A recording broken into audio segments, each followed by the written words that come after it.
Sir, దేవదర్శనాన్ని ఇతరులు ఎందుకు తెలుసుకోవాలి?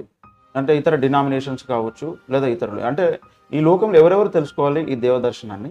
ఎందుకు తెలుసుకోవాలి?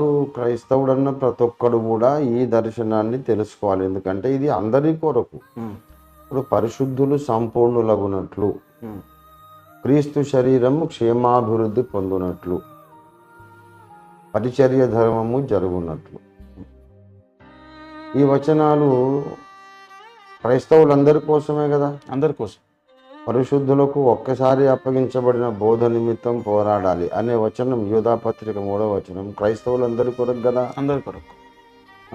అన్నిటికీ కుదురుబాటు కాలాలు రావాలి, అంతవరకు యేసు పరలోకంలోనే ఉంటాడు గనుక కుదురుబాటు ఇప్పుడు జరగాలి అనేది అపొస్తలుల కార్యాలు 3:21 వచనం అందరి కొరకు కదా. అవును. కాబట్టి మరి ప్రతి క్రైస్తవునికి సంబంధించిన దర్శనం ఇది. ఉమ్, ఉమ్, ఒక్క రంజిత్ ఓఫీర్ గారికో లేకపోతే ఓఫీర్ మినిస్ట్రీస్కో సంబంధించింది కాదు. ఉమ్, యేసయ్య నా దేవుడు, బైబిలే నాకు ప్రామాణికం, పరలోకమే నాకు గమ్యం అనుకున్న ప్రతి వ్యక్తి కూడా ఈ దర్శనాన్ని తెలుసుకోవాలి.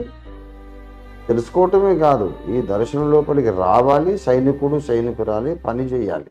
ఉమ్, అదే రాకడి సిద్ధపాటు. ఓకే. ఇంకా రెండో ఆప్షన్ లేదు. ఉమ్,